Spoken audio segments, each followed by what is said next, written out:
झलमल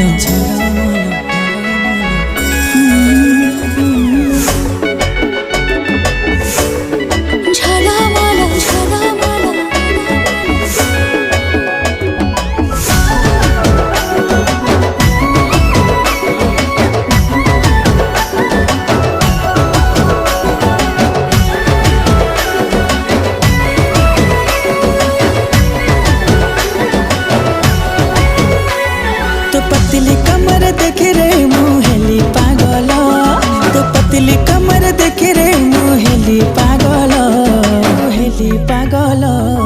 झलमल आखि हेला झलमल।